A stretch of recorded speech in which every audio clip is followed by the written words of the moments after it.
할렐루야. 네, 드디어 이제 하반기 저희 열심히 달려와서 우리 마지막 금요 여성 드림 예배 시간이 되었습니다. 이번 학기에 제일 많이 오신 것 같아요. 할렐루야. 잘 오셨습니다. 또 온라인으로도 계속해서 참여하시다가 오늘은 또 현장으로도 많이 오셔서 너무 기쁘고 또 감사합니다. 돌아보니까 저희들이 참 많은 주제를 다뤘어요. 사실은 주제 하나하나가 다 어떻게 보면 정말 한 학기 동안을 열심히 공부하고 말씀을 살펴봐도 다 커버하지 못할 만큼 크고 또 중요하고 그러한 주제들인데요. 하루에 하나씩 그 주제를 다 다뤘더라고요. 보니까 믿음이란 무엇인가, 참된 복이란 뭔가, 회개, 또 말씀 묵상에 대해서, 주님의 기도에 대해서, 십계명, 그다음에 사도신경, 성령님의 은사, 사랑, 그리고 이제 오늘 마지막으로 그리스도인의 사회생활이에요. 오늘 우리 책의 우리 창고 서적의 제목은 성숙자반이죠. 성숙자반. 그래서 전반적인 어떤 흐름과 목표는 성숙을 향해서 나가는 거예요. 우리가 누가 자라나는 거에 대해서 얘기할 때 성장을 얘기하고 성숙을 얘기하죠. 두 가지는 분명히 다른 거예요. 성장은 보면 우리 아이들 크는 거 보면 깜짝깜짝 놀래요. 자고 나면 커요. 자는 중에도 크고 돌아다니면서도 크고 밥 먹으면서도 크고 그냥 처음 같이 아틀란타에 왔을 때 한 요만큼 되던 아이들이 지금 머리 하나가 컸어요. 얼마나 빨리 성장해 가는지 몰라요. 그런데 집에 들어와서 하는 짓을 보면 애요, 아직 애. 성장은 됐지만 성숙은 아직 더디게 일어나고 있는 거죠. 그래서 우리 크리스찬들, 우리 동역자들 이렇게 볼 때에도 교회 온 지 얼마 안 되는 것 같은데 막 쭉쭉쭉쭉 막 이렇게 뭔가를 겉으로 드러나는 모습들은 굉장한 어떤 놀라운 신앙인의 모습인 것처럼 보일 수 있지만 거기에 속으면 안 된다. 스스로도 속으면 안 되고 다른 사람도 그것을 오해하면 안 돼요. 성장은 빠른 시간 안에 일어날 수 있지만 성숙에는 시간이 꼭 필요해요. 배추김치를 막 어제 담갔는데 왜 오늘 안 익었냐고 막 뚜껑 열면서 승질 내봐야 아무 소용이 없는 거죠. 시간이 필요하기 때문에 성숙해지고 그 안에 이 유산균이 발효될 때까지는 시간이 꼭 필요해요. 그래서 탁월한 문학가들이나 이런 깊이 있는 문학 작품을 쓰는 사람들 중에 3, 40대에서 그런 걸 완성하는 사람은 없대요. 그냥 팬시하게 무슨 판타지나 이런 걸 써내는 사람이 있을 수 있지만 그 시간을 겪어내지 않고는 목회자도 마찬가지라고 하더라고요. 그 인생의 인고의 세월을 다 겪어보고 그 나이를 지나보고 아이를 키워보고 결혼하고 아이를 키워보고 아픔을 겪어보고 그런 갈등을 겪어보고 또 자녀가 또 자기를 낳아서 키우는 그 모습을 보러 온 이 여정을, 인생의 여정을 다 지나야만이 그 묵직한 메시지가 나온다는 거예요. 삶의 묵직한 깨달음과 또 그런 깨달음에서 나오는 메시지가 나올 수가 있다는 거죠. 신앙생활의 성숙도 마찬가지인 것 같아요. 제가 재작년에 처음 왔을 때도 그런 이야기를 좀 나눴었던 것 같은데, 미국 교회가 이렇게 우리 한국 교회가 부쩍부쩍 성장하고 외형은 굉장히 커갔지만 왜 내면은 바뀌지 않을까? 시간이 필요하다는 거예요. 미국 교회 별것 아닌 것 같은데 뭔가 일을 해내고 어떤 것을 꾸준하게 삶으로 실천해가는 모습을 보면 무엇인가가 있어요. 그 비밀이 있어요. 그게 무엇일까를 보니까 다름 아니에요. 시간이에요. 시간이 필요해요. 꾸준히 그것을 반복해서 해나갈 때 그것이 변화를 가져오게 되거든요.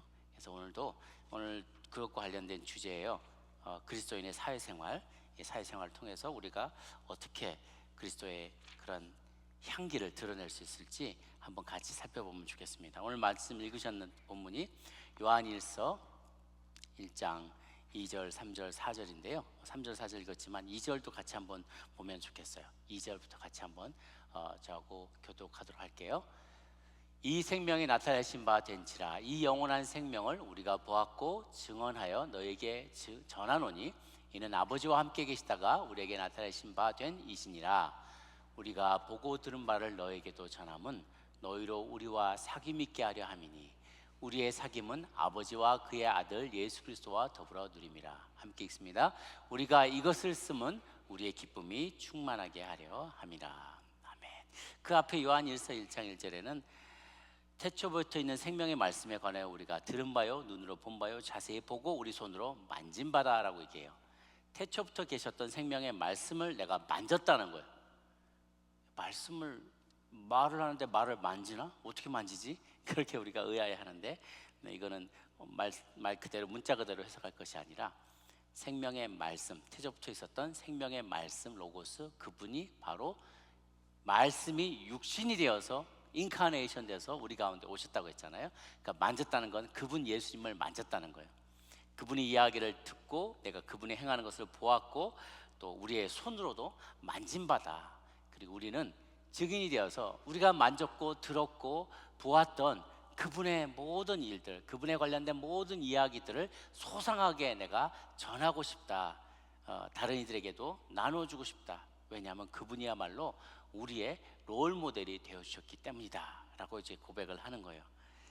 그래서 우리가 너희로 우리와 사귐 있게 하고 우리의 사귐은 아버지와 아들 예수 그리스도와 더불어 누림이라. 우리가 예수님과 하나님과 함께 가졌던 그 사귐, 펠로십, 그것으로부터 우리가 배웠고 들었고 만졌던 그 모든 것들을 너희도 사귈 수 있기를, 너희도 인조할 수 있게 되기를 바라서 우리가 이렇게 열심히 증거한다라고 요한 사도가 이야기를 하는 것이죠. 여기서 이제 모델이 되신 주님, 우리에게 롤 모델이 되신 그 주님을 이야기하고 있어요. 그 모델은 여기 책에서도 그런 얘기하죠. 모델은 평소부터 포스처가 달라야 된다는 거예요. 딱 이게 그 모양이 항상 평소에도 딱 보았을 때 저 사람은 예수님의 제자답다, 제자구나라고 느껴질 수 있을 그런 모양이 돼야 된다는 거죠. 왜 40이 넘고 50이 넘으면 자기 얼굴에 책임을 져야 된다고 하잖아요. 딱 보면 그러니까 관상쟁이들이 그 관상은 영적인 게 아니라 사실 통계학이래요. 통계적으로 이렇게 봤을 때 인상 찡그리고 다니고 맨날 부끄럼피하고 막 불평불만한 사람은 인생이 잘 펴나갈 리가 없어요. 그런데 왜 우리가 어르신들 그런 얘기 하잖아. 여기 뒤에도 그런 얘기가 나오는데 부잣집 맏며느리 같다. 그게 사실 젊은 사람들 되게 듣기 싫어하는 말이잖아요. 후덕하다 이런 표현이니까. 그런데 그게 참 어떻게 보면 그게 복을 가져오는 사람의 인상이라는 거예요. 후하고 크리틱하지 않고 비판하거나 막 깐깐하게 대하지 않고 넉넉한 마음으로 넓은 아량으로 사람들을 받아주고 용납하고 용서하고 그리고 베푸는 삶, 그런 삶을 살다 보면 자연스럽게 그렇게 그런 인상이 생겨난다는 거예요. 그게 예수님의 모델이었어요. 롤 모델. 그 모습을 보면 그대로 닮고 싶고 그 모습을 많이 보고 살다 보면 그 얼굴이 되는 거죠. 큰 바위 얼굴처럼 그냥 그 모습을, 그 바위를 계속 바라다 보면은 어느덧 내 얼굴에 그 큰 바위 얼굴이 그렇게 닮아오는 것처럼, 사이즈를 닮기를 우리는 원치 않지만 그 큰 바위 얼굴에 그 후한 모습을 우리가 닮아간다는 거예요. 그래서 부부가 희한하죠. 닮아가요. 그러니까 여러분의 남편을 위해서 중보기도를 많이 해야 돼요. 그래야 안 좋은 모습이 있는데, 분명히 안 좋은 모습이 있는데 살다 보면 나도 그렇게 닮아간다는 거예요. 그걸 원치 않으시면 남편을 위해서 열심히 중보기도 하세요. 우리 배우자의 인상이 바뀌도록, 그의 생각이 바뀌도록, 그의 습관이 바뀌도록. 그래서 내가 정말 하나님 안에서 먼저 된 자이고 혹시 내가 좀 더 믿음 생활에 열심히 있는 사람이라면, 그런데 배우자가 그 모습을 따라오지 못해, 그렇다면은 그것 가지고 내가 막 분해하고 왜 안 바뀌냐고 할 게 아니라 책임지고 내가 중보기도 해야 돼요. 주님, 나를 바꿔주옵소서. 그리고 그 일을 바꿔주옵소서. 내 모습을 통해 그의 모습도 바뀔 수 있게 도와주옵소서. 늘 우리가 기도하면서 나가야 되는 것이죠. 또한 이런 모델들의 이야기를 하면서 이런 이야기를 합니다. 우리의 신앙생활에 정말 중요한 것이 자기 부인이라는 거예요. 사실 오늘 이 책에 목사님 이야기하지 않았지만 저 앞에 쓰신 다른 책에 보면 그분이 이제 이런 표현을 쓰세요. 하등 종교와 고등 종교, 이렇게 해서 비교를 하는데, 저는 뭐 기독교가 종교라고 생각하지 않기 때문에 제 언어로 좀 달리 말한다면 미신적인 신앙과 진정한 신앙, 기독교 신앙의 차이점이라고 말한다면, 그걸 한 가지를 꼽아보라면, 그러니까 모든 기독교 신앙을 다른 종교와 비교해 봤을 때도 마찬가지. 이거는 C.S. 루이스가 한 말인데요. 기독교 신앙을 딱 한 단어나 어떤 한 덕으로 표현해 본다면 그걸 뭐라고 말할 수 있을까? 많은 신학자들이 고민하고 토론할 때 그거는 그의 삶에 혹은 따르는 성도의 삶 혹은 신자의 삶에 십자가가 있냐는 거예요. 기독교 신앙의 핵심은 십자가예요. 십자가. 그래서 우리 수화하실 때도 보니까 딱 이렇게 십자가를 표현하시더라고요. 가로 세로 이렇게 하면서 우리에게 십자가가 있냐는 거예요. 그 말은 다른 표현으로 세상 사람들 알기 쉬운 말로 한다면 자기 부인이 있냐는 거예요. My wife. 자기 부인이 그게 아니라 웃자고 한 얘기입니다. 자기를 부인하는 거, self-denial, 자기 부인이 있냐는 거예요. 우리의 신앙인들의 삶에 자기를 부인하는 게 있냐는 거예요. 이게 없으면 그건 미신이라는 거예요. 미신. 이게 없으면 미신이에요. 그러니까 내가 할 거 챙길 거 다 챙기고 다고 더 달라고 계속 얘기하고 심지어 그렇게까지도 비판하잖아요. 안 믿는 사람들이. 크리스천들은 정말 욕심쟁이다. 이 땅에서도 복을 다 누리고 저 땅 가서도 또 그 복도 다 누리려고 그렇게 열심히 이렇게 헌신하고 신앙생활을 한다는 거예요. 오해이죠. 물론 우리에 대한 오해인데 그건 결과적으로 그렇게 하나님께서 허락해 주신 것이지 그게 우리의 궁극적인 목표가 되어서는 안 된다는 거예요. 그래서 이 땅에서도 자기 부인, 그 땅에서도 자기 부인. 그러니까 우리에게 self-denial, 자기 자신의 이익을 부인하는 그 덕목이 있느냐 없느냐에 따라서 우리가 믿는 게 미신적인 신앙이냐 아니면 진정한 신앙이냐 이게 달라진다는 거예요. self-denial, 자기 부인, 내가 이게 있냐는 거죠. 그리고 그것은 십자가의 정신이에요. 십자가의 정신. 그래서 십자가를 그냥 매달고만 다닐 게 아니라 펜던트처럼 목걸이로 장식으로만 다니는 게 아니라 정말 내가 지고 다닌다면 무거워요. 무거울 거예요. 매일매일 이 십자가 목걸이를 지고 다니는 게 너무 무거울 거예요. 제가 한국에 있을 때 고난주간마다 십자가를 달고 다니게 했거든요. 의무적으로.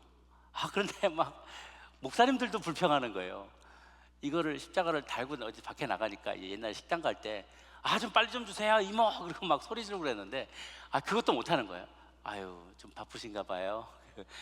좀 차례되면 잊지 말아 주세요. 말도 나이스하게 하고 뭐 어디 갈 때마다 사람들이 쳐다보고 가면은 걸음걸이도 막 이렇게 어디 옷 이렇게 삐쭉 내놓고 막 이렇게 다니고 막 질질 끌고 신발 끌고 다니다가도 이제는 뭐 십자가를 걸고 다니니까 이거 의복을 정제하고 의관을 정제하고 모든 언행에 늘 자신을 살피고 혹여라도 내가 진 이 십자가 예수님에게 누가 될까봐 그렇게 행동을 조심하게 되더라고요. 그 일주일간이 우리 목회자 서로가 서로를 봐도 너무 거룩한 거예요. 목사님 같지 않은데, 목사님 같지 않은데 왜 이래 안 하던 짓을 해, 안 하던 말을 해, 뭐 그러면서 서로에게 너무 나이스해지고 그러더라고. 이 십자가가 내가 항상 여기다 십자가를 지고 다닌 것처럼 행동한다면 우리의 삶이 얼마나 바뀔까요? 그렇죠? 남들이 내가 다 크리스찬인 것을 알고 있다고 생각하면 얼마나 우리의 행동이 달라지겠어요.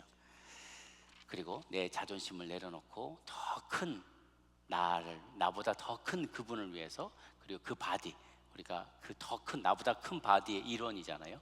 큰 교회의 일원이라는 것을 늘 생각할 때 마치 댓글 실명제 같이 내가 댓글 달 때 내 얼굴을 딱 달고 내 얼굴을 달고 글 쓰는 거하고 그게 안 나올 때 막 쓰는 글하고 댓글하고 너무 다르잖아요. 이렇게 나 자신을 드러내고 정말 쇼윈도우 안에 있는 그리스도인처럼 살아야만 한다는 거예요. 그러니까 우리가 드러나지 않을 때는 우리가 막 살죠. 그런데 우리의 삶이 쇼윈도우에 다 드러난다고 생각해요. 지나가는 사람이 다 나를 보고 나를 알아요. 그런데 여러분들이 크리스찬들이 조금 이렇게 착각을 하는 게 쇼윈도우에는 어떤 목사님이나 어디 화면에 나오는 분이나 찬양하는 사람이나 앞에 드러나는 사람만 쇼윈도우에 있다고 이렇게 착각하기가 쉬워요. 그런데요, 그렇지 않아요. 여러분 모두의 삶이 다 드러나 있습니다. 여러분과 함께 있는 이웃들, 학교 아이들의 같은 학부모들, 내가 자주 가는 식당, 마트의 그 상점 주인들, 내가 만나는 그 식당에 서빙하시는 분들 다 내가 누군지를 알아요. 더더군다나 이민사회는 너무나 좁잖아요. 다 내가 누군 줄 알고 어느 교회에 다니는 어느 집사님, 장로님, 권사님, 목회자인지 다 알아요. 제가 깜짝 놀랐어요. 한국에서는 그만큼 하지 않았는데 샌디에고에서도 그 정도는 아니었는데 제가 온 지 얼마 안 돼서 부임한 지 얼마 안 돼서 저녁에 무슨 저녁에 코스코 가서 뭘 이렇게 사느라고 이렇게 색을 메고, 제가 이렇게 색을 메고 운동화 신고 이렇게 딱 잠깐 서 있다가 왔는데, 그날 오후에 잠깐 교회 와 보니까 다 퍼져 있는 거예요. 목사님 다 알고 있는 거예요. 목사님 뭐 코스코 갔다면서요, 가방 색 메고 갔다면서요, 운동화 신고 갔다면서요, 다 알고 있는 거예요. 이거 얼마나 깜짝 놀란지 몰라요. 누가 나를 따라다니나, 지금 뭐 카메라로, 몰래 카메라로 찍나. 그런데 그게 저만 해당되는 게 아니라는 거예요. 여러분 모두도, 우리 모두의 삶이 오픈돼 있어요. 쇼윈도에 있는 삶과도 똑같아요. 사람은 못 볼지라도요, 영들의 세계는 다 보고 있어요. 그러니까 욥과 예수님이, 하나님이 나눴던 그 대화 기억하시죠? 자, 내가 사랑하는 저 욥, 네가 보았느냐? 그의 삶을 보았느냐? 라고 얘기하죠. 그 욥이, 사단이 얘기하죠. 아, 하나님 당신이 좋은 거 주니까 저렇게 하는 거 아니겠어요? 그거 다 뺏어가 보세요. 저 틀림없이 욕하고 하나님 저주하고 원망하고 그럴 거예요 라고 얘기하잖아요. 그 말은 영의 세계에서는 우리가 다 지금 실시간으로 모니터링 되고 있다는 거예요. 리얼타임으로. 예, 제가 뭐 하는가 봐라. 하나님은 항상 얘기하면, 내가 꼽은 참 내가 기뻐하는 집사인데, 우리 권사님인데 봐라 한번. 예? 세상에 저런 사람 없다. 야, 남들은 모르지만, 남들은 모르고 새벽마다 이렇게 해서 물 주는 거 아무도 모르고, 또 설거지 부엌에서 열심히 청소하고 설거지하는 거 딴 사람 모르고, 또 남몰래 가서 어려운 이웃들 도와주고 그런 거 다른 사람은 모를지 모르지만 나는 다 보고 있어. 보냐? 제가 저런 사람이야. 이래봐도 내가 만든 피조물이야. 남은 몰라도 나는 다 알고 너도 보잖아 하면서, 우리의 삶이 세상 사람들에게도 다 드러나지만 영의 세계에서도 우리가 쇼윈도에 드러나듯이 다 드러난다는 거예요. 그러니까 감출 수가 없어요. 속일 수가 없어요. 우리는 다 드러나고 있는 것이죠. 그래서 예수님도 제자들을 새로 부르실 때 뭐 많은 말을 하지 않았어요. Come and see. 와 보라. 요한의 두 제자가 쭈삣쭈삣 와서 예수님에 대해서 이렇게 궁금히 여기고 이렇게 말하니까, 뭐 말할 거 없다. 와 봐라. 자신 있게 얘기하시죠. Come and see. 그러니까 빌립도 나다니엘 보고, 내가 모세 그 율법이 기록했고 선지자들이 예언했던 그를 내가 만났다. 그랬더니 나다니엘이 나사렛에서 무슨 선한 게 나올 수 있냐. 아이, 두말하지 말고 와 봐. Come and see. 와서 보라. 그가 어떻게 말하는지, 어떻게 기적을 일으키는지, 어떻게 사랑을 베푸는지 와서 보라라고 담대하게 이야기하죠. 사도 바울도 그런 이야기를 해요. 내가 그리스도를 본받는 자가 된 것 같이 너희는 나를 본받는 자가 되라. 처음에 읽었을 때, 이 본문을 읽었을 때 바울이 굉장히 교만하다고 생각했어요. 아니 뭐 자기가 사도면 사도지, 자기도 실수할 수 있는데 뭘 자기를 본받으라고 하느냐. 그런데 여기는 자기 자신을 본받으라는 게 아니라 내가 그리스도를 본받은 것 같이 그 모습을 너희들도 나를 통해서 본받고 배우라라는 거예요. 예수님을 본받으려고 하는 그 모습을 또한 본받으라는 거죠. 그래서 어쨌든지 눈앞에 보이는 건 나밖에 없지만 나를 통해서 예수님을 본받는 삶을 살라라고 이야기를 하는 것이죠. 롤 모델이에요. 여러분들 그렇게 얘기할 수 있을까요? 내가 뭐 말로 이렇게 설명하기는 좀 어려운데, 그냥 우리가 그런 얘기를 하죠. 교회로 와보세요. 이 말씀 듣고 예배 드려보세요. 그럼 뭔가 달라요. 이렇게 얘기를 많이 해요. 그것도 좋은 방법이에요. 그런데요, 사람들이 정말로 변하는 것은 우리 집에 와보세요. 우리 가정 예배 드릴 때 같이 있어보세요. 우리들과 같이 이렇게 식사하고 교제하고 나눠보세요 라고 말할 수 있냐는 거예요. 우리 회사에 와보세요. 우리 직장에, 우리 가게 한번 와보세요 라고 자신 있게 얘기할 수 있냐는 거예요. 그게 참 어렵죠. 그래서 예전에는, 그래서 크리스찬 기업인은 많은데 크리스찬 기업은 정말 어렵다고 그래요. 그 기업 자체가, 맥스 프리가 어떤 가구를 만드는 회사를 차려가지고 그거를 통해서 크리스찬의 리더십이 어떤 것인지, 크리스찬 기업이 어떤 것인지를 정확하게 잘 보여주는 책을 써서 굉장히 많은 반향을 일으켰어요. P31 쓰신 우리 목사님 계시죠? 그 책도 보면은 어떻게 크리스찬이 잠언의 말씀을 가지고, 이 목사님이 잠언의 말씀을 가지고 어떻게 자기 기업에 적용을 했는지를 잘 보여주고 있어요. 그런데 그걸 하려면은 손해를 감수해야 되고, 내가 이 궁극적으로는 내가 원리대로, 하나님의 원리대로 기업을 하고 목회를 하고 또 가족을 양육하고 했던 모든 것들이 언젠가는 하나님의 뜻 안에서 페이백하게 될 것을 내가 믿어야지만 돼요. 그러기까지가 그 간극이 굉장히 힘든 거죠. 내가 지금은 내가 손해를 볼지 모르지만, 지금은 이 어려운 결정을 해야 되지만, 지금은 사람들에게 어떻게 보면 오해를 사고 손가락질 당할 수 있지만, 궁극적으로는 하나님께서 그 모든 억울함을 신원화해 주시고, 그리고 궁극적으로는 우리 자녀들을, 우리 배우자를, 우리의 사업체를, 우리의 교회를 잘 되게 해주시고 하나님의 뜻대로 건강하게 성장하게 할 것임을 내가 믿어야 돼요. 그것이 지금 here, 그러니까 지금 already but not yet, 이 두 사이의 간극을 견뎌내기 위해서 우리에게 필요한 게 바로 믿음이라는 거예요. 그래서 큰 그림을 볼 수 있어야 돼요. 큰 그림을 보면서 내가 이 신앙생활 하루 이틀 할 게 아닌데, 또 내가 무슨 일을, 저 사람을 전도할 때도 지금 오늘 하루에 다 뿌리 뽑을 게 아니기 때문에 큰 그림을 보면서 우리 집에도 와보세요, 우리를 친구들을 만나보세요, 우리 교회 와보세요, 자신의 모습을 보여주면서, 예전에는 말로 전도하는 게 가장 큰 순서였다면 이제는 말로 전해서 전할 올만한 사람들이 많이 다 왔어요. 몰라서 교회 안 오는 사람은 좀 없어요. 물론 몰라서 안 오는 분도 아직도 많이 있어요. 말로 선포해야 되는데, 그런데 말로 선포해도 안 온 사람들에게 다음으로 필요한 건 뭐냐면, 말로 선포하는 것보다 손과 발로 전도하는 게 더 필요하다는 거예요. 몸으로 전도하는 필요가 있는, 그거를 보지 못했기 때문에 아직 신앙이 귀하지 않은 사람들이 참 많은 것이죠. 그래서 주님은 우리가 손과 발로 섬기는 그리스도인이 되기를 가장 기뻐하시고 이제는 원하세요. 그래서 사람을 낚는 어부가 되기를 원하시는 거죠. 전도는 입으로만 하는 것이 아니라 손과 발을 쓰지 않고서는 아무것도 할 수 없다. 그래서 이제부터는 주님의 손과 발로 전도해야 한다는 것입니다.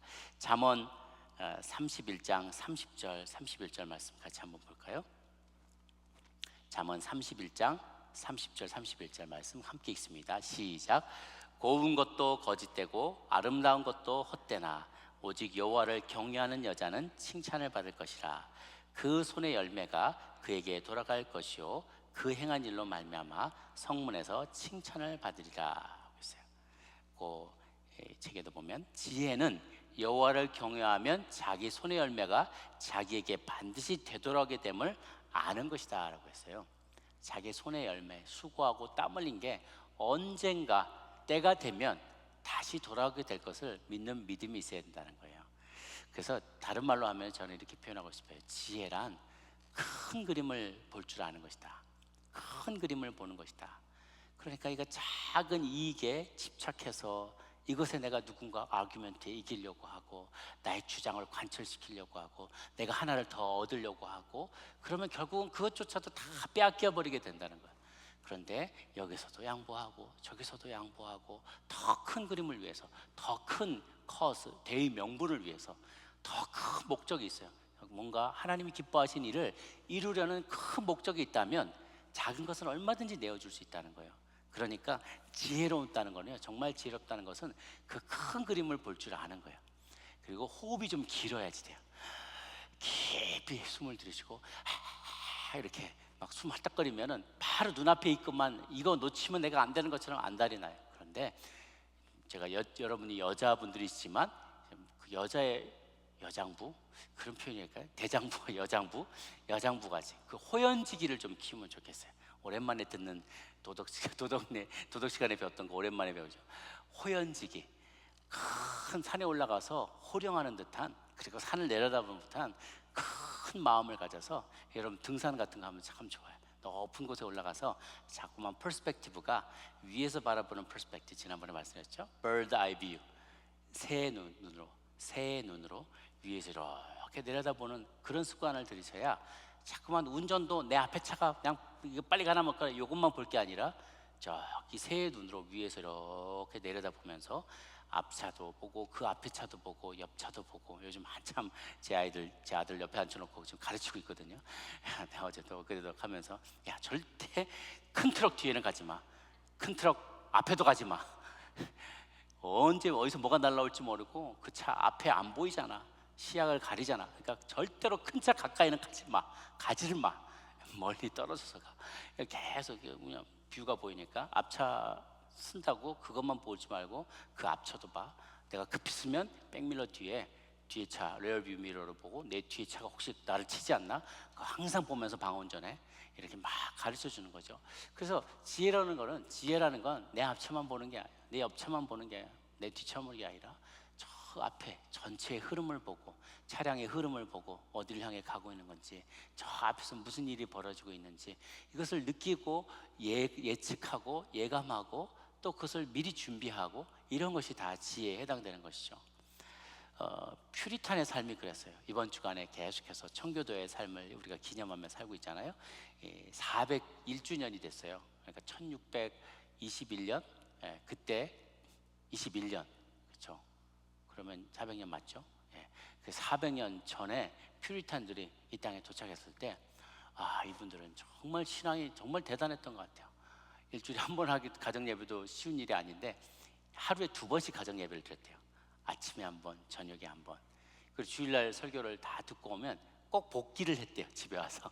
그러니까 가족들이 같이 모여 앉아서 오늘 말씀 뭐 들었냐, 오늘 말씀 통해서 우리가 한 주간 어떻게 살까, 어떻게 실천할까, 이런 걸 계속 나눴다는 거예요. 그리고 우리 학생들, 이 아이들한테는 어떤 말씀을 암송하게 하고 어떤 교리를 외우게 하고 그것을 충분히 이해하게 하고 그랬는데, 그 다음 주 와서 목사님이 아이들한테 갑자기 불시에 막 물어보고 그런대요. 어떤 아이들한테. 그래서 너 사람의 제일 가는 목적이 뭐라고 생각하냐, 뭐라고 성경이 말하고 있냐, 또 어느 멀장 멀설 말씀은 뭐냐, 뭐 이렇게 갑자기 물어본대요. 근데 애들이 준비가 안 돼 있거나 암송하지 않거나 잘 교육을 못 받아서 그 대답을 못 하잖아요. 제가 깜짝 놀랐어요, 보니까. 그러면 그 주간에 부모님들하고 온 가족이 저 뒤에 서서 예배 드려야 된대요. 아니 그게 그러면 그 교회 떠나지 않나 했더니, 교회가 몇 개 없어서 떠날 수가 없대요. 그래서 그 동네는 그 교회 하나밖에 없기 때문에 떠나면 완전히 그 커뮤니티에서 배제가 된다는 거예요. 그러니까 무슨 말을 하더라도 그냥 철저히 드는 거죠. 신앙생활을 부모도 그걸 쉐임풀하게 생각하고, 내가 내 자식 교육을 잘못시켰다고 막 본인도 그거를 미안하게 생각하고 정신을 바짝 차려서 신앙생활을 한다는 거예요. 야, 이게 청교도들의 삶이랑 지금하고는 전혀 딴판에, 지금의 미국인들의 주류 사회를 볼 때 그 정신이 너무 잃어버린 거예요. 그래서 이번에 그 401주년으로 우리가 부흥대회를 하면서도 우리 자마에 그래서 많은 목사님들, 함께 모였던 목사님들이 갖고 있던 그 꿈이, 또 선포하는 말씀, 오늘 새벽에도 그 말씀 선포했죠. 우리가 제2의 청교도가 돼야 된다.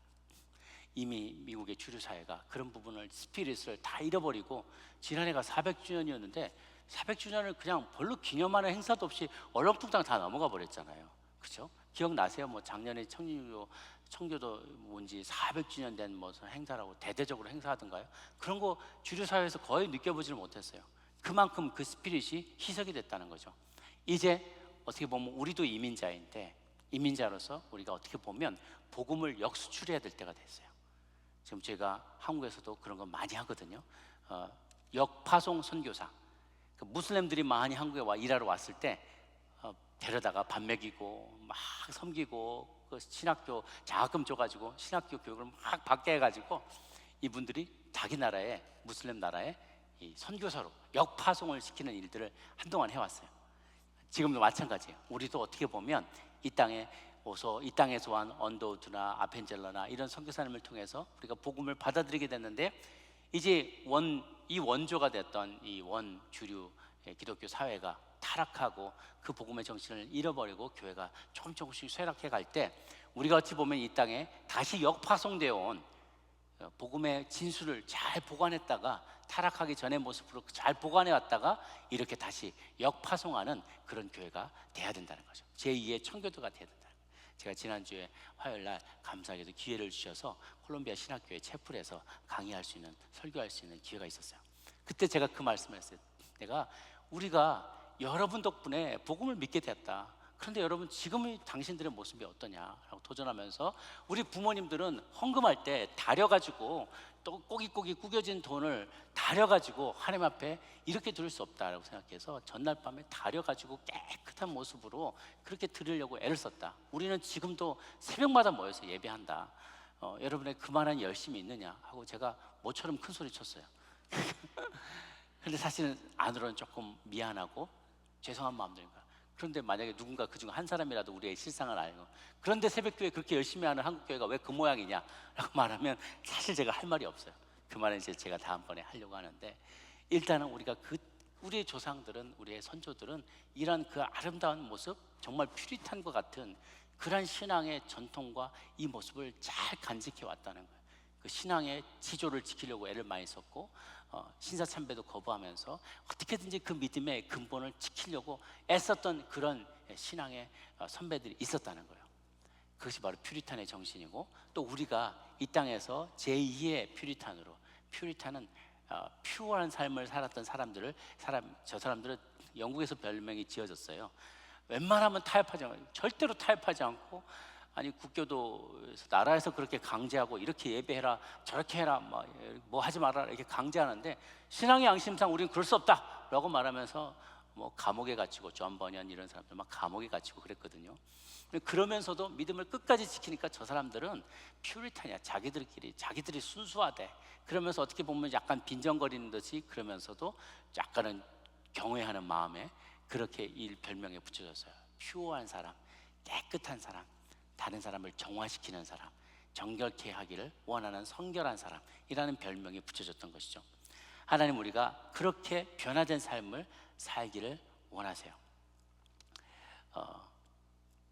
우리가 이렇게 주님 앞에서 새롭게 피조물 되기를 원할 때, 고린도 후서 5장 17절 말씀 같이 한번 읽어볼까요?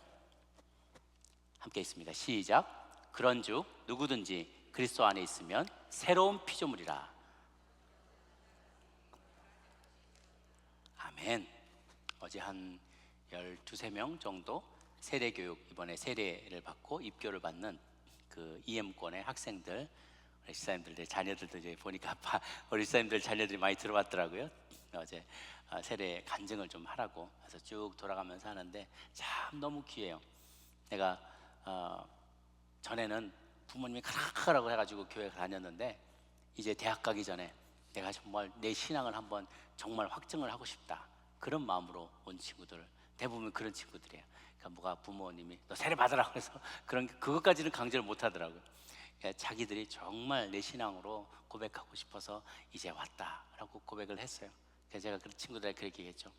이전 것은 다 지나갔다.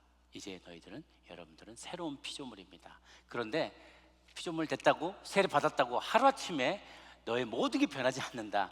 여전히 내 마음에는 악이 가득할 거고 죄된 본성이 그대로 남아있을 테지만, 이것은 피니시 라인이 아니라 스타팅 라인이다. 이제부터 시작하는 거다. 새로운 피조물로 거듭나는 것이다 라고 얘기를 하고 권면했던 기억이 납니다. 교회 온 지 2달 된 사람도 있고요, 석 달 된 사람도 있대요. 교회 온 지 막 2달, 석 달 됐는데, 혹은 이제 남편 따라서 이제 신앙생활 하려고 교회 다닌 지 약 2년밖에 안 되는데, 정말 그리스도인 본받아서 그리스도인처럼 살고 싶다 하고 세례받는 사람도 있고요. 너무 이제 세례 간증 보면서, 듣고 보면서 너무 마음이 뿌듯하고, 저걸 위해서 우리가 목회를 하는데, 저런 변화가 일어나길 위해서 우리가 선교하고 전도하는데, 그런 마음의 생각이 들었어요. 그래서 우리는 이 어두운 세상 가운데 빛으로 살기를 주님이 원하시는 거예요. 우리가 만나기만 하면 어두운 마음이 밝아지고 미로처럼 얽혔던 인생의 삶들이 잘 풀려나가는 그런 존재가 되기를 원하고 소망하시는 것이죠. 여러분의 친구나 선배나 동역자나 누군가를 만나기만 하면 일주일 내내 꼬였던 마음, 그냥 마음이 답답했던 마음이 확 풀려나는 것처럼 그런 것을 경험하는 그런 분들이 계십니까? 우리 젊은 사람들 요즘 사이다 같다, 저 사람만 먹으면 고구마 한 10개 먹어서 꽉 맥힌 것 같았던 마음이 그 사람만 마음 만나면 확 이렇게 뚫리는 것처럼 느껴지는 그런 빛과 같은 존재가 있느냐, 소금과 같은 존재가 있느냐라는 것이죠.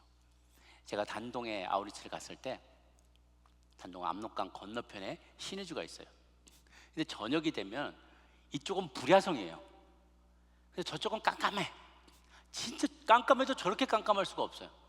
아무것도 없는 것처럼 깜깜해요. 아니, 낮에 분명히 건물도 있고 뭐도 있고 다 있었는데, 다리 건너 저쪽에는 하나도 인기척도 없고 새까만 거예요. 왜 그럴까? 거기 전력이 부족한 거죠. 사람이 사는데도 빛의 근원이 없기 때문에 캄캄한 흑암 가운데 사는 것 같은 거예요.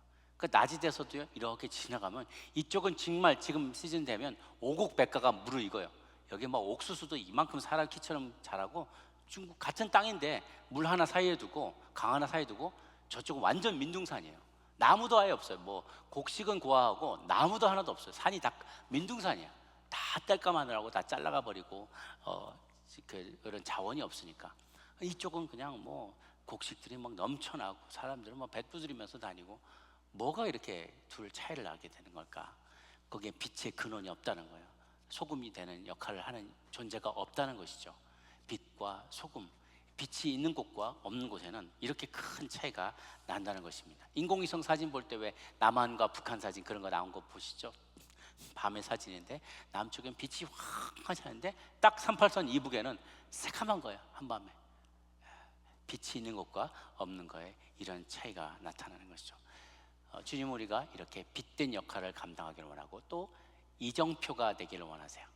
이정표, 사인보드처럼 어디로 갈 때 이쪽으로 가면 몇 마일 남았고 저쪽으로 가면 몇 마일 남았다. 여기서 사바나까지 뭐 50마일 남았다. 어디로 가야만 한다. 이렇게 딱 지정해주는 이정표가 있죠. 한국에는 이정표가 되게, 정말 미국에 있다가 한국 들어가 보면은 너무 코딱지만 해요. 너무 조그맣게 나와 있고 친절하지도 않아. 근데 미국 와서 하이웨이 다니다 보면 대문짝만하게 커 있어가지고 절대로 놓칠 수가 없잖아요. 그게 우리들의 모습이 돼야 된다라고 또 목사님이 강조하고 있어요. 우리의 삶에 이정표가 되어 간다. 그리고 이제 비교를 하자면 불교도 그렇고 중세 카톨릭도 그렇고 복음의 딱 그것을 깨달은 사람들이 산으로 들어가는 경향이 있었어요. 수도원들, 나는 이 도를 깨달았고 죄짓지 않고 살아야지 하면서 그 도를 깊이 깨달으며 그 묵상하는 삶을 살려고 많은 사람들이 수도원에 들어갔어요. 중세에 수도원 운동이 막 한참 활발할 때 많은 젊은이들이 카톨릭 국가였던 이탈리아도 그렇고 소아시아의 많은 나라들도 그렇고 많은 젊은이들이 광야로 나갔어요. 그리고 수도원으로 들어갔어요. 그래서 유명하다는 수도사들 혹은 유명하다는 어떤 후에는 이제 성인으로 불려지는 그런 사람들 주변에 다 몰려가서 그들의 강론 이야기를 듣고 강론 말씀을 듣고 수도원 공동체를 이루면서 거기서 그냥 노동을 하고 주어지는 걸 가지고 먹고 살면서 늘 예배드리고 말씀 묵상하고 말씀 카피하고 연구하고 그런 삶을 살았어요. 그런데 이제 그때는 이미 중세에 카톨릭이 온 땅에 다 퍼져 있었을 때였기 때문에 산에 들어가서도 자기들은 그러한 삶을 사는 것이 오케이였어요. 그런데 세상이 점점 타락해져 가고, 그리고 그 말씀에 대한 중요성, 말씀을 소중히 여기지 않는 세대가 나오게 되었음에도 불구하고 여전히 중세 카톨릭은 수도원 중심의 삶, 그 예배, 그리고 주일날도 미사를 드리지만 라틴어로 자기들만의 특권층에 혹은 교육받은 사람들만이 알 수 있는 자신들만의 라틴어 성경으로 가르침으로 무지몽매한 백성들에게 그 신앙을 강요했던 거예요.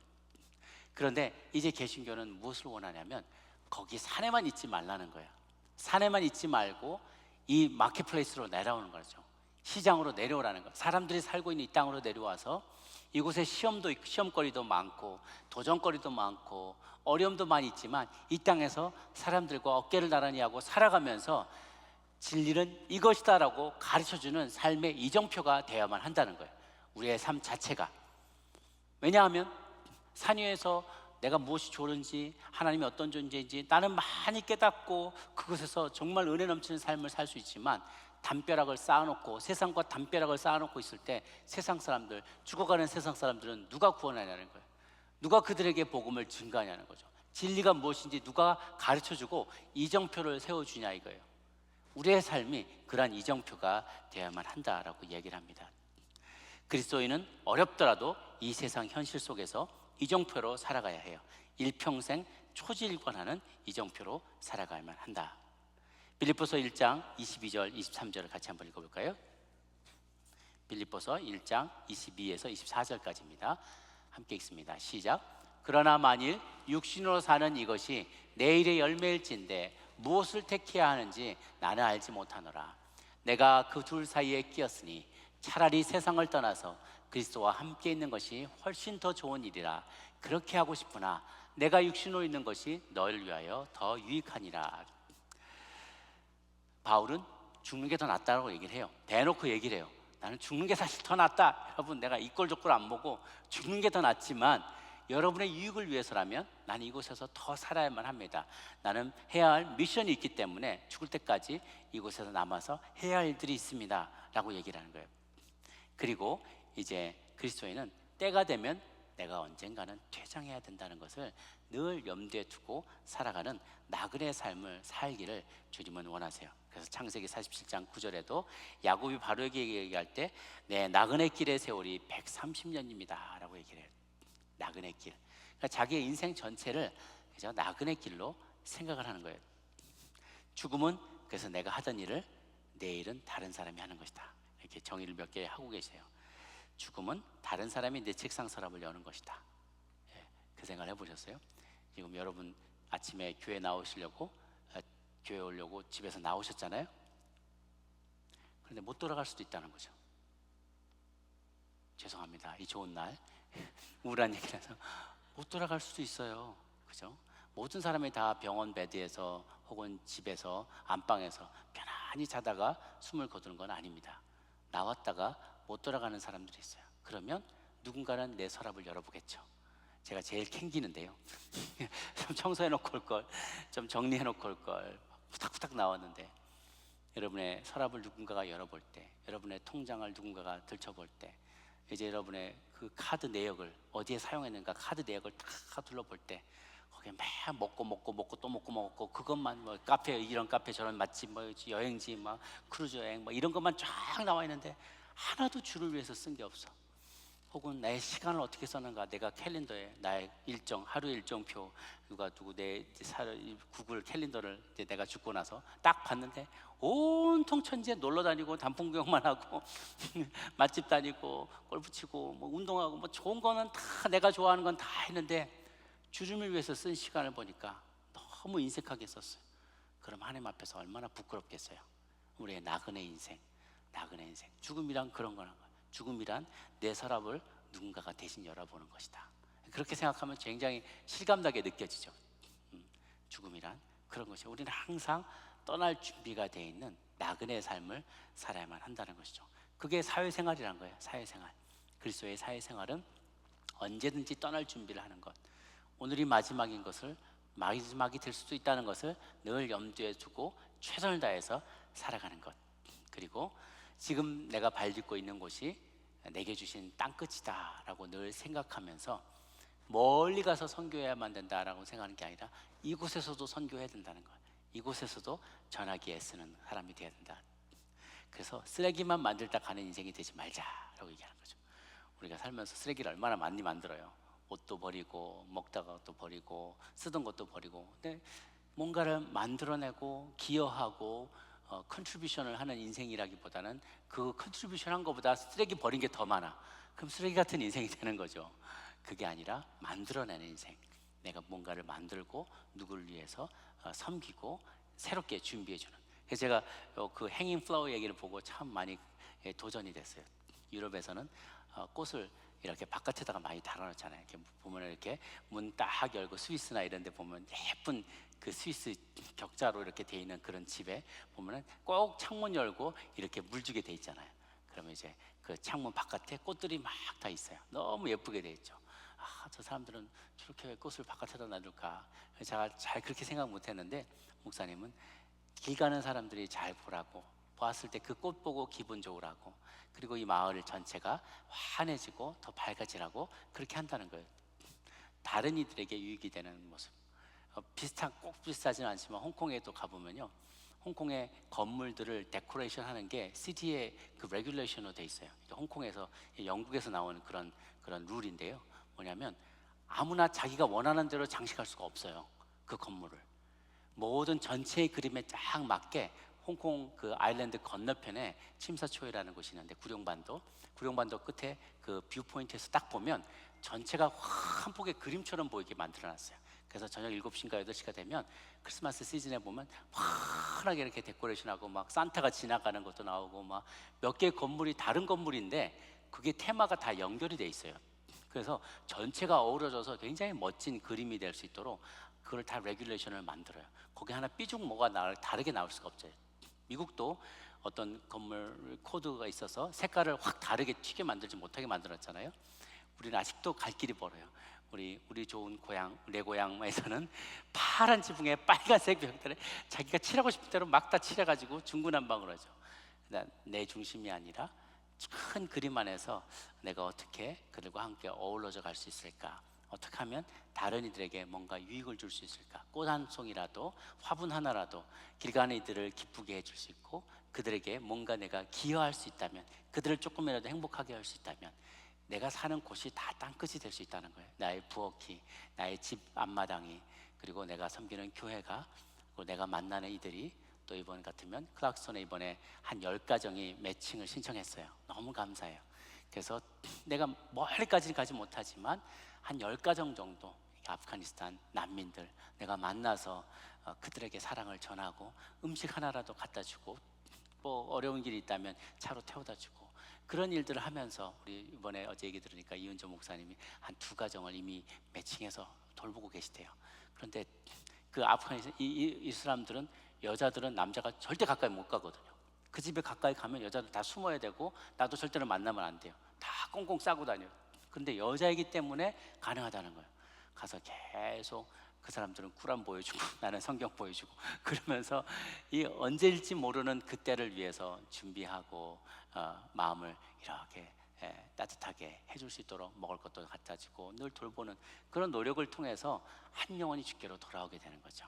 이게 바로 내가 사는 곳을 땅끝처럼 여기는 삶의 모습이에요.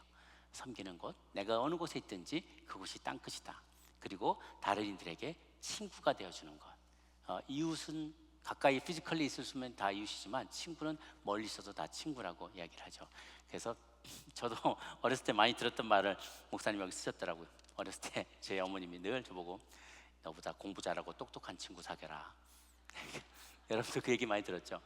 너보다 나은 사람, 뭐라도 하나 배울 만한 친구하고 사귀라. 절대 못된 친구들 사귀지 말고. 그 말씀은 일리가 있어요. 아주 어렸을 때 내가 좌우를 분별하지 못할 때는 그냥 좋은 친구가 유유상종이라고, 나쁜 친구 사귀면 나쁜 길로 갈 수밖에 없죠. 그거는 제가 이해가 되는데, 이제 커가면서도 계속 좋은 친구 사귀라, 너보다 나은 친구 사귀라 할 때 어느 날인가 제가 머리가 커지면서 생각이 들더라고. 다 자기보다 좋은 친구 사귀려면 누가 친구를 사귀지? 그 좋은 친구가 나하고 놀아주겠냐는 거예요. 그래도 그런 말 듣고 자랐을 텐데 이건 말이 안 되잖아요. 그리고 그리스도인의 정신은 그게 아니죠. 나보다 나은 친구만을 사귀라고 한다면 이 요한복음 15장 15절 말씀이 너무 어떤 우리 전국을 찌르는 말씀이에요. 같이 한번 읽어볼까요? 요한복음 15장 15절 시작. 이제부터는 너희를 종이라 하지 아니하리니 종은 주인이 하는 것을 알지 못함이라. 너희를 친구라 하였노니 내가 아버지께 들은 것을 다 너희에게 알게 하였습니다. 예수님도 우리를 친구로 받아주셨어요. 그런데 예수님이 하나님 예수님한테 늘 아들아, 뭐 그렇게 하진 않지만 삼위일체이긴 하지만 아들아, 너보다 나은 사람하고 항상 사귀라. 그렇다면 예수님이 우리하고 친구 먹어 주시겠냐는 거예요. 그렇죠? 말도 안 되는 일이죠. 우리 같은 인생, 버려지만도 못한 인생을 주님께서 친구 삼아 주시고 자신의 비밀을 우리에게 다 알려주시고 우리와 늘 동행하게 해주겠다고 약속하셨다는 것은, 그것이 바로 기독교 정신의 정수라는 거예요. 나보다 연약한 자를 늘 돌보고 그들과 함께하고 그들의 필요를 채우고자 애쓰는 그 모습을 주님은 기뻐하신다는 것이죠. 그래서 하나님은 우리로 하여금 좀 어렵고 힘든 이웃들, 그래서 그 얘기도 입양하던 입양아들의 이야기가 많이 나오는 것은 그런 이야기입니다. 우리는 입양할 때 완벽한 아이들을 꿈꾼대요. 한국인들이 입양할 때 모두 갖춰졌고 모두 잘 됐고 똑똑하고 유전인자가 우월하고, 그 입양하면서도 계속 그런 걸 따지는데 미국 사람들이, 서양 사람들이 입양을 할 때 뭔가 어려움이 있거나 지체부자가 있거나 정신장애가 있거나 입술이 갈라졌거나 뭐 그런 아이들을, 오히려 또 그런 아이들을 이렇게 차별하지 않고 오히려 그런 아이들을 입양을 해가는 모습을 보고 참 깜짝 놀랐대요. 자기 몸으로 배 앓고서 낳은 아이도 그 아이들을 막 차별하는 부모들이 많은데, 남의 자녀인데도 그런 아이들을 입양해서 하는 그런 모습, 특히 그런 사람들 가운데 크리스찬들이 많았다는 거예요. 그러니까 제가 말씀드린 것은 그 뿌리예요. 근본이에요. 그러니까 하루아침에 딱 이런 일들이 일어난 게 아니라 몇 세대를 거쳐서 이 크리스찬의 마인드가 내 삶 속에, 그리고 사회 속에 가장 그런 관념이, 내가 심지어 제가 그런 걸 봤어요. 교회를 안 다녀도 그 문화 안에 살면서 그런 가치관을 습득하게 되더라고요. 홍콩의 크리스찬이 6%밖에 안 되거든요. 그런데 25%가 넘는 한국 사회보다도 얼마나 기독교적인지 몰라요. 사람을 배려하는 것, 시스템 하나하나, 제도 하나하나에 지금은 달라졌지만 그 전만 해도 얼마나, 제가 깜짝 놀랐어요. 제가 유럽에 사는 듯한 느낌이 드는 거예요. 이 사람들은 정말 배려할 줄 아는구나. 그리고 자기가 돈을 엄청 많이 벌었는데요, 많은 부분은 우리하고 단위가 틀리더라고요. 뭐 홍콩 대학 이런 데다가 도네이션 하는 걸 보면 뭐 수십억대로 도네이션을 해요. 자기가 버는 것보다 굉장히 많은 비중을 공공을 위해서, 사회에 다시 환원하는데 쓰는 모습을 보고, 그 사람들은 크리스찬이 아니거든요. 그런데 이런 문화 속에서 자라나니까 그런 문화가 자연적으로 몸에 배는 것이죠. 우리 만석군 집에 며느리 이야기를 여기서 책에서 쓰고 있는데, 며느리가, 신식 며느리가 만석군 집에 들어갔더니만 부모님이 그 시어머니가 너무 해프게 물건을 쓰더래. 해프게 재산도 나눠주고 곡식도 나눠주고 너무 해프게 하니까 저러다가 망하지, 내가 하면 어머니가 제대로 계산을 못해서 그러는데 내가 하면 다르게 해야지. 그래서 어머니 돌아가시고 자기가 곡간 열쇠를 딱 진 다음부터는 막 계산을 막 해가지고, 왜 안 가져왔냐, 뭐 왜 이렇게 소출이 적냐, 이걸 왜 너무 많이 주냐, 세금 왜 이렇게 많이 내냐, 이러면서 깐깐하게 했는데요, 희한하게 그 다음부터는 만석이 안 나오더라는 거예요. 전에는 어머니가 그렇게 많이 나눠줄 때는 오히려 더 많이 들어오고 더 소출이 많고 더 풍성하고 영향력이 있었는데, 자기가 이렇게 깐깐하게 하고 나서부터 나가는 건 줄였는데 들어오는 게 확 줄어버리더라는 거예요. 왜 그러는가? 그늘과 같은 인생, 누군가에게 그늘이 되어지고 더 많이 베풀고 더 많이 섬기는 그런 스피릿을 잃어버렸기 때문에 이런 일들이 생겨나는 거죠. 저는 이 목사님이 쓰신 글 중에 제일 이 전체에서 마음에 확 와닿는 게, 하나님께서 우리에게 주신 모든 물질에는 타인의 몫이 포함되어 있다. 이게 참 저는 큰 교훈이었어요. 하나님께서 우리 주신 거에는 이게 다 내 거가 아니라는 거야. 내게 줬다고 다 내 게 아니라는 거야. 여기에는 너를 통해서 내가 다른 이들 또한 이렇게 축복하기를 원한다고 허락하시고 내게 주신, 덤으로 주신 타인의 몫이 분명히 있다는 거예요. 그것은 우리가 교회에 드리는 11조도 해당되겠고, 내가 누군가를 위해서 드리는 구제 금융 재정에 해당되겠고, 누구를 위해서 돕는 나의 여러 개의 시간일 수도 있는 거예요. 그리고 내 여러 개의 건강일 수도 있는 거죠. 그 모든 거 해당돼요. 내게 주신 건강, 내게 주신 재능, 내게 주신 시간, 내게 주신 물질, 이 모든 거에는 다른 이를 위하여 섬기라고 내게 여분으로 주신 다른 이들의 몫이 있다는 거예요. 그러니까 아예 처음부터 떼놓고 생각하라는 거죠. 이건 원래 내 게 아니었다는 거예요. 나의 시간, 나의 재능, 건강, 나 혼자 잘난 척하라고 이런 재능을, 목소리를 주시고, 내게 어떤 그림을 그리는 재능을 주시고, 섬기면 요리 만드는 재주를 주시고, 이런 거 아니라는 거예요. 그 몫의 어느 부분은 다른 이들을 축복하라고 하나님께서 이미 내게 주신 거라는 것을 처음부터 생각을 해야 돼요. 그러니까 떼놓고 생각해야 된다는 거죠. 떼놓고 생각, 그건 원래 내 게 아니었다.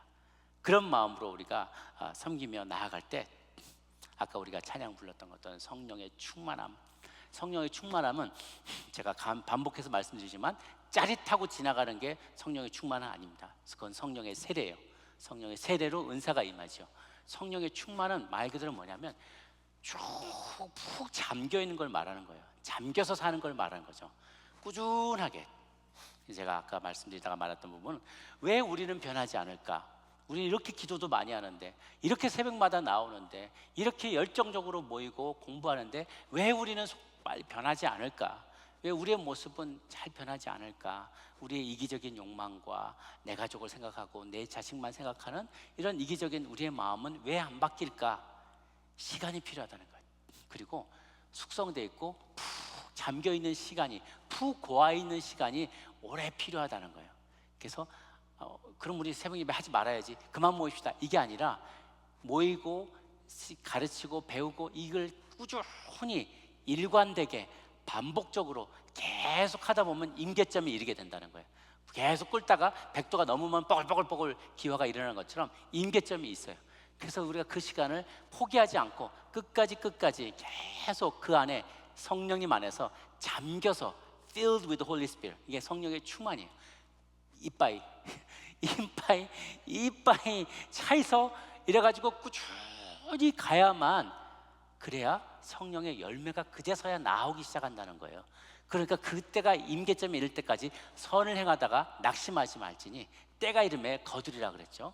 우리가 주님을 열심히 섬기다가 포기하지 마시고 낙심하지 않고 꾸준히 일관되게 습관적으로 이것이 나의 제2의 천성이 될 정도로 경건을 쌓고 훈련하고 섬기고 전도하고 선교할 때 내 본성도 이제는 점점 우리 한 세대가 지나고 두 세대가 지나고 세 세대가 지나가면 이게 우리의 컬처가 된다는 거예요.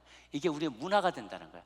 심지어 교회 안 다니는 주변의 사람도 이 문화가 너무너무 좋다는 것을 배우고 알고 깨닫고 따라오게 된다는 것이죠. 그래서 우리가 열심히 주님을 섬기게 했을 때 정말 죄 지을 시간이 없어서 죄를 짓지 않게 되고 성령의 늘 충만함을 우리가 유지할 수 있게 되는 것이죠. 저는 이 찬양을 너무 좋아하는데, 하나님의 비전이, 하나님의 꿈이 나의 비전이 되고, 예수님의 성품이 나의 인격이 되고, 성령님의 권능이 나의 능력이 되는, 가만 보면요 그냥 예사로운 가사가 아니에요. 여기 보니까 삼일체가 다 나와요.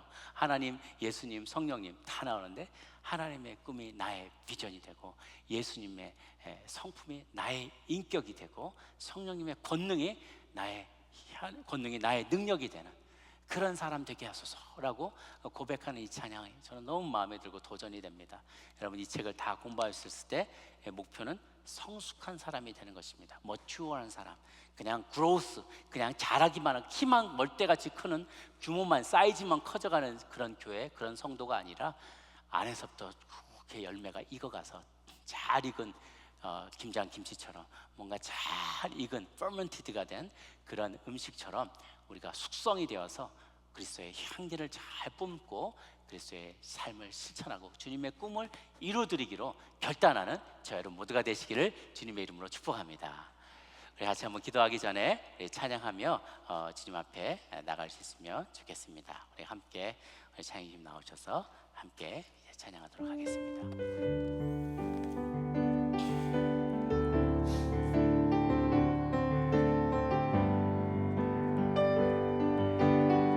내 마음의 주를 향한, 내 마음의 주를 향한 사랑이, 나의 말은 주가 주신 진리로, 나의 눈에 주의 눈물 채워주소서.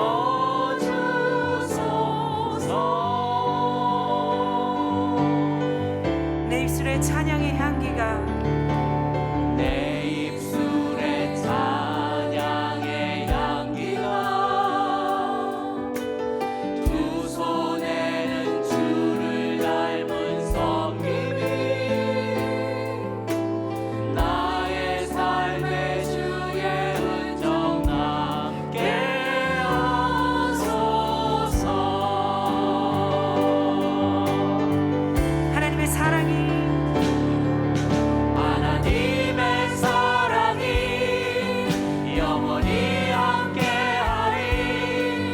십자가의 길을 걷는 자에게,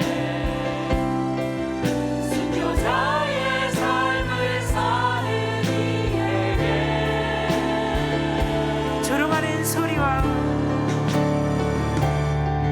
조롱하는 소리와 세상 유혹 속에도 주의 순결한 신부가 되리라. 내 생명 주님께 드리리. 다시 한번 고백하며 나아갑니다. 하나님의 사랑이 영원히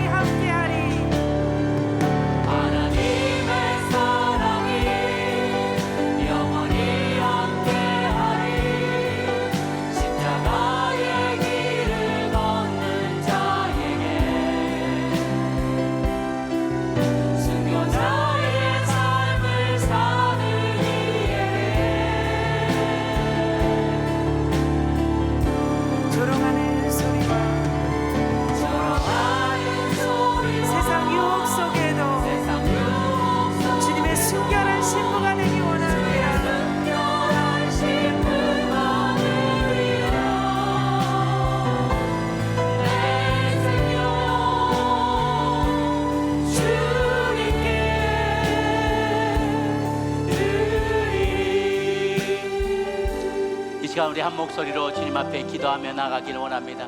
주 하나님 아버지, 우리가 하나님 성장만 많이 했지만 이제는 성숙한 그리스도인이 되게 하여 주시옵소서. 하나님, 자신을 부인할 줄 아는 성숙한 그리스도인 되기를 원합니다. 나만을 채우고 나만을 기쁘게 하고 나의 구원과 나의 잘됨과 나의 형통함에만 관심 있는 그리스도인이 아니라, 이기적인 그리스도인이 아니라 주님의 살아가셨던 그 삶의 모델을 쫓아서 정말 내 삶이 쇼윈도가 되고 모든 것이 공개될지라도, 모든 데가 나를 바라볼지라도 하나님 부끄럽지 아니하는 그리스도인 되게 하여 주옵소서. 우리가 누구에게든지 와 보라라고 담대하게 도전하며 우리의 삶이 그리스도의 삶을 닮은 모습으로 드러날 수 있게 되기를 소망합니다. 하나님, 우리의 손과 발로 전도하는 자가 되게 도와주옵소서. 우리의 몸으로 전도하는 자가 되게 도와주옵소서. 우리의 삶이 주님 부끄럽지 않은 믿음의 삶, 믿는 자의 삶이 될 수 있도록 날마다 자기 부인하며 주님 앞에서 더욱더 성숙한 그리스도인 되기에 힘쓰는 우리들이 되게 되라고, 우리 다시 한번 자신을 돌아보며 주님 앞에 새롭게 헌신을 다짐하며 기도하며 나가도록 하겠습니다. 예수 닮기를 원합니다. 하나님 아버지, 우리가 손과 발로 전도하며 주님의 삶의 모습을, 그 본을 드러내는 우리의 모습이 될 수 있도록 주님 도와 주시옵소서. 하나님, 큰 그림을 볼 수 있기를 원합니다. 그리스도의 삶, 하나님의 정말 순교도와 같은 그런 삶을 살아가게 도와주옵소서. 제2의 종교개혁을 일으키는 마음으로 하나님의 제2의 청교도가 된 삶의 모습을 드러낼 수 있도록 우리의 삶의 증거가, 열매가 나타나게 하여 주옵소서. 여러 모양과 방법으로 하나님의 거룩한 그리스도의 모습을 증거하고 드러내는 우리의 삶이 될 수 있도록 도와주옵소서. 이전 것은 지나갔으니 보라 새 것이 되었도다. 그런즉 누구든지 그리스도 안에 있으면 새로운 피조물이라. 이전 것은 지나갔으니 보라 새 것이 되었도다. 하나님이 성본처럼 하나님, 우리가 빛과 소금의 역할을 감당하는 종들이 되게 하여 주옵소서. 세상이 어둡다고 한탄하는 자가 아니라 내가 아직 주님의 빛이 되어 살지 못한 것을 부끄러워하고 회개하며 살아가는 저희들 되게 하여 주옵소서. 참된 빛이 되기를 원합니다. 빛된 자의 모습, 빛 대신 주님, 죽음과 같은 생활 잘 감당하는 저희들 되게 하여 주옵소서. 우리의 삶의 변화가 있기를 원합니다. 많은 이들에게 삶의 이정표를 제시하는 종들이 될 수 있도록 도와주옵소서. 세상 속으로 나아가 어렵더라도 이 세상의 현실 속에서 주의 빛대와 소금된 모습, 이정표된 모습, 그들의 모습을, 그들을 제공하는 그 모습을 보일 수 있도록 우리를 변화시켜 주옵소서. 주님 안에서 그 소재의 관계 모습으로 본을 보이시는 저희들이 될 수 있도록 주님 도와주시옵소서. 하나님, 나의 삶을 주님께서 붙잡아 주셔서 많은 이들 가운데 그리스도인의 빛과 소금의 역할, 하나님의 모델의 역할을 삶으로 모델을 보일 수 있고 삶으로 보이는 우리 인생이 될 수 있도록 주님 도와주옵소서.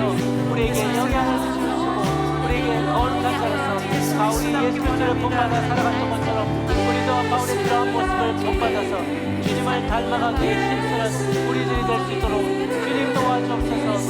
주님과 함께 동행하며 주님을 더 많이 닮아가며 주님을 사랑하며 실천하는 우리의 모습이 될 수 있도록 주님 도와주옵소서.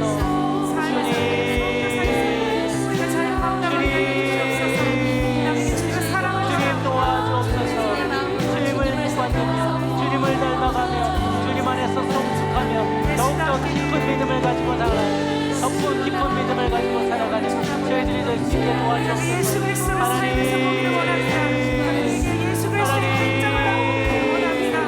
하나님,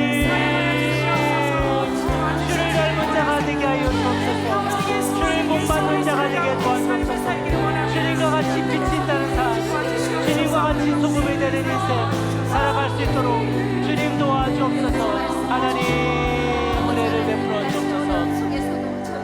우리 한 번 더 기도할 때, 주님, 우리의 인생이 나그네 길입니다. 하나님, 내가 난 시간은 알지만 언제 돌아갈지 알지 못하는 우리의 인생입니다. 시간이 흘러갈수록 내 삶의 모습에 책임질 수 있도록, 내 얼굴에 책임질 수 있도록, 나의 도로 살아온 모습과 모든 여정들이 사람들에게 읽혀질 때 부끄러움이 없게 하여 주옵소서. 내가 하던 일을 내일은 다른 사람이 하게 될 수도 있습니다. 내가 나온 그 집의 그 대문을 내가 다시 돌아가지 못할 수 있습니다. 떠난 그 상태 그대로 누군가 이제 내 책상에 서랍을 열어볼 것입니다. 누군가 나의 통장을 보고 내 체크북을 보고 크레딧 카드 명세서를 보게 되고 나의 캘린더를 보게 될 것입니다. 나는 어떻게 살아온 존재인가? 마지막에 가까울수록 정말 나의 삶에 내가 썼던 시간과 물질과 모든 재능에 하나님 앞에서 설명해야 될 날이 올 때 부끄럽지 않는 삶을 살아가는 참된 나그네가 되게 하여 주옵소서. 하나님, 주님께서 가라 하시는 대로 가기도 하고 멈추기도 하는 우리 나그네 인생, 하나님 주님 앞에서 정말 설명할 수 있는, 내가 언젠가 마지막 주님 앞에 서서 나의 인생을 시간을 설명해야 할 때 부끄러움이 없는 인생 되게 하여 주옵소서. 또한 내가 서 있는 이 땅이 바로 땅끝이라는 것, 내 땅 보내신 이 땅에서 사람들을 섬기며 다른 이들에게 이웃이 되어주며 친구가 되어주며 무엇인가를 보탬이 되는 인생, 쓰레기만 만들어낸 인생이 아니라 누군가의 삶을 돕고 누군가를 더욱 행복하게 하고 누군가에게 진리를 전파하고 누군가에게 예수님을 소개하고 생명을 얻도록 돕는 일에 쓰임받았던 이였는지 나의 삶을 돌아볼 수 있게 도와주시옵소서. 그래서 지치고 힘든 영혼들에게 하나님 큰 그늘이 되어주고 휴식이 되어줄 수 있는 인생 되게 도와주옵시며, 하나님 내게 주신 모든 물질에, 하나님 그 모든 물질에는, 그 재능에는, 그 시간에는 반드시 타인의 몫이 포함되어 있었다는 사실을 기억하며 청직이 된 삶을 살아갈 수 있도록, 날마다 성령님의 임재에 잠겨 사는 사람이 될 수 있도록 하나님의 꿈을 나의 비전 삼고 하나님의 성품을 나의 인격으로 삼고 하나님의 성령님의 권능을 나의 능력으로 삼아서 땅끝까지 이르러 주의 복음 증거하는 성숙한 그리스도인으로 살게 해주옵소서. 그리하도록 주님께 간절히 간구하며 우리 통성으로 기도하며 나가도록 하겠습니다. 함께 기도하시겠습니다. 살아계신 하나님 아버지, 우리의 삶을 주님 앞에 의탁합니다. 하나님 앞에 살아가는 나의 모든 시간이 하나님의 나그네 인생 된 것임을 우리가 고백하며 나가도록 원합니다. 하나님, 오늘이 나의 마지막이 될 수 있을지라도 오늘이 바로 나의 마지막이 되어서 떠나온 그 집의 문으로 다시 돌아가지 못하게 될 때 내가 남겨온 책상 서랍 속에서 나의 통장과 나의 시간표와 캘린더와 나의 모든 삶의 흔적들을 순간 돌아볼 때 정말 부끄럽지 않은 우리의 인생이 되게 도와주옵소서. 하나님, 우리의 삶 가운데서 주님이 나의 삶을 받아주실 때 하나님 내 이기적으로 살아온 인생이 아니니 하나님을 닮아가는 우리의 인생이 되게 하셔서 하나님 우리의 삶이 청지기의 삶이 될 수 있도록 주님 도와주시옵소서. 내게 주신 모든 물질 가운데 타인의 몫이 포함되어 있었던 것을 늘 믿고 소망하며 살아나가는 죄들 되게 하여 주옵소서. 늘 베풀기에 인색하지 않은 삶이 되기를 원합니다. 하나님, 우리가 하나님의 꿈을 나의 비전으로 삼을 수 있도록 늘 성령 충만한 삶을 살게 도와주옵소서. 성령에 잠겨서 살아가는 사람 되기를 원합니다. 하나님, 모이기에 힘쓰게 도와주시고 하나님은 정말 주의 시간 없이 열심히 주님만을 섬기며 살아가는 인생 될 수 있도록 주님 도와주옵소서. 하나님의 은혜를 베풀어 주셔서 주와 동행하는 우리의 인생이 될 수 있도록 주님 도와주옵소서. 속히 변하지 않는 우리의 비전이 되기를 원합니다. 주님의 마음을 주시옵소서. 우리가 변화되게 하옵소서. 부디 우리가 변화될 수 있게 도와주옵소서. 주님, 제발 우리가 인생에 변화되게 하여 주옵소서. 많이 예배드리고 많이 성경을 배우고 날마다 학습하며 성경을 이렇게 많이 묵상하는데 왜 나의 삶이 변하지 않습니까? 왜 나의 삶이 변하지 않습니까? 왜 나의 인생이 변하지 않습니까? 하나님, 변화되게 하여 주옵소서. 꾸준히 섬기며 꾸준히 주님과 동행할 때 내 인생이 변화되게 하여 주옵소서. 나의 성품이 변화되게 하여 주옵소서. 나의 꿈이 변하게 도와주옵소서. 내가 필요한 능력이 변화되게 하여 주옵소서. 하나님의 꿈, 나의 비전, 나의 인격, 나의 능력이 온전히 새로워져서 하나님을 바라보며 하나님을 닮아가며 그렇게 실천하며 애쓰는 우리 인생이 될 수 있도록 주여 도와주옵소서. 주여 도와주옵소서. 제발 변화되게 도와주옵소서. 제발 변화될 수 있게 도와주옵소서. 우리 인생이 변화될 수 있게 도와주옵소서. 하나님만을 바라봅니다. 예수님을 바라봅니다. 성령님을 만나기 원합니다. 그래서 우리의 꿈과 우리의 성품과 하나님의 능력이 온전히 변화되게 하여 주옵소서. 아들 하나님, 그렇게 나의 삶을 살고 하나님,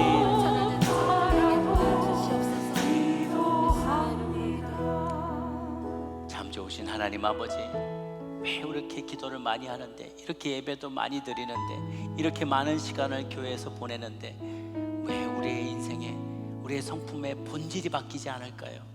왜 우리의 꿈은 여전히 나만의 꿈이 되고 내 인격은 변화됨이 더디고 나는 왜 주님의 성령님이 일하시는 듯한 그러한 능력을 받지 못할까요? 하나님, 우리가 주님과 더 깊은 만남, 인격적인 만남을 갖게 되기를 원합니다. 성령에 잠겨서 살아갈 수 있도록. 그래서 나의 인격, 나의 인간적인 모습이 드러날 틈이 없이 성령님이 나를 테이크오버해서 나를 온전히 잡아가셔서 나를 온전히 사로잡으셔서 하나님의 꿈이, 내 비전이 되어질 수 있도록 예수님의 그 귀하신 성품이 나의 인격을 변화시키도록, 그리고 성령의 능력이, 권능이 나를 온전히 변화시켜서 내 능력이 될 수 있도록, 그러한 순간이 올 때까지 절대로 포기하지 않게 하여 주시옵소서. 선을 행하다가 낙심치 말지니 때가 이름에 거두게 될 것을 우리가 확실하게 믿습니다. 그래서 몸만 크고 키만 크고 사이즈만 커져가는 것이 아니라, 몸집만 자라는 것이 아니라 우리의 속사람도 날마다 겉사람은 후패할지라도 속사람은 날마다 새로워지며 성장하는, 성숙하는 하나님의 사람들 될 수 있도록 도와주시옵소서. 감사드렸고 예수님의 이름으로 기도 올려옵나이다. 아멘. 우리 기도를 들으신 하나님께 감사의 박수 드리겠습니다. 오늘 또 준비된 특순 주님 앞에 올려드릴 때 예비하신 헌금 주님 앞에 올려드리기를 소망합니다. 몇 조시죠 오늘은요? 조장님들, 예, 한 학기 동안 수고하신 우리 조장님들께서 나오셔서 오늘 특송해 주시겠습니다. 네.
우리 조장님들 한 학기 동안 정말 우리 조원들 섬기시느라 또 중보하시느라 수고 너무 많이 하셨는데요.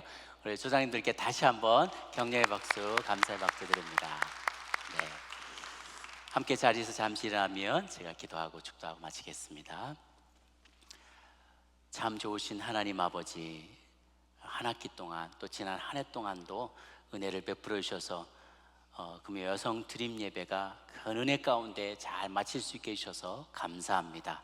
그동안 나눴던 많은 말씀들, 또 그동안 드려졌던 모든 기도가 하나도 땅에 떨어지지 아니하고 하나도 우리 마음에 그저 겉도는 그러한 씨앗, 빼앗겨버리고 마는 그런 씨앗이 되지 아니하고 우리 마음에도 잘 뿌리내리고 또 하나님 앞에 올려드리는 그 기도도 다 주님께 상달되어서 주님과 늘 소통하며 주님께 배우고 주님께 아뢰는 주님과 늘 동역하는 성숙한 친구와 같이 주님을 늘 마주할 수 있는 저희들 되게 하여 주옵소서.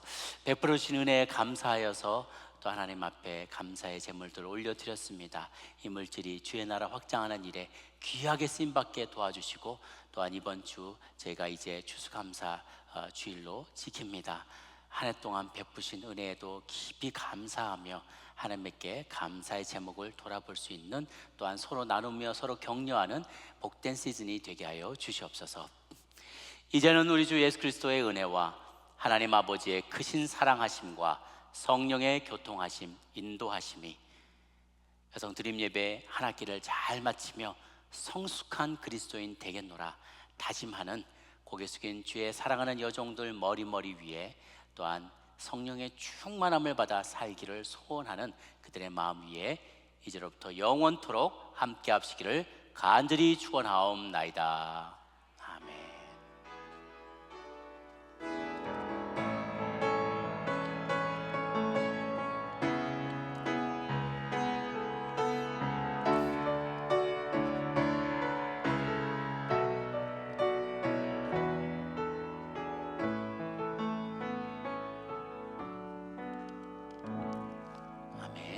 자리에 앉아주시기 바랍니다. 나눔 질문 소개해 드릴게요. 첫 번째, 참된 아름다움이란 무엇일까요? 사람이 보는 아름다움과 하나님이 보시는 아름다움의 차이에 대해 나눠봅시다. 아까 고운 것도 헛되고 예쁜 것도 다 헛되다. 진정한 아름다움, 주님이 보시는 아름다움이 있다고 얘기했습니다. 두 번째는 만약 오늘 당신의 나그네 삶이 끝난다면, 그래서 누군가 여러분의 서랍을 열게 되고 남은 것들을 정리하게 된다면 지나온 삶을 사람들이 지켜보았을 때 정말 이웃 같은, 친구 같은, 그늘 같은 그리스도인의 삶을 살았다고 말할 수가 있겠습니까? 그럴 수 있는 부분도 있고 그렇지 못한 부분도 있겠죠. 그래서 어떤 면이 그러하고 또 어떤 면은 그렇지 않거나 부족한지 정직하게 한번 다른 분들에게 여러분 조언들과 함께 나눠볼 수 있는 시간을 가지면 좋겠습니다.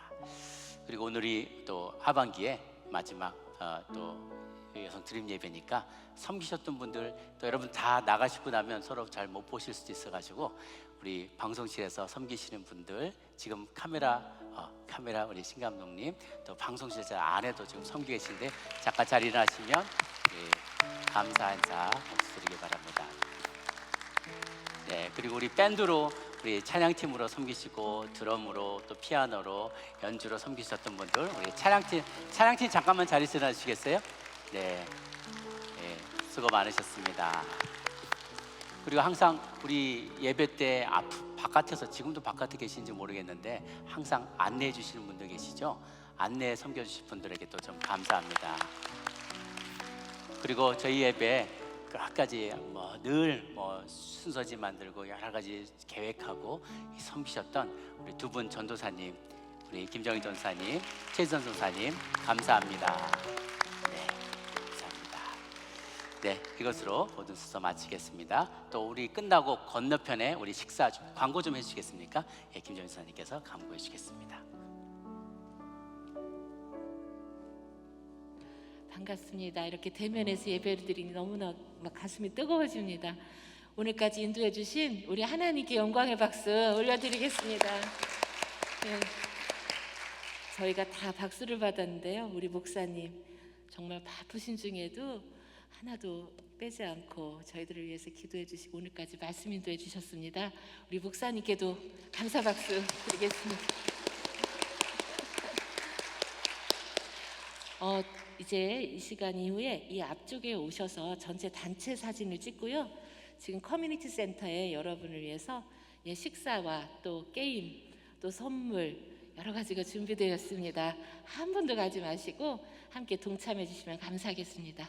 네, 이제 이 앞으로 나와 주시면 감사하겠습니다.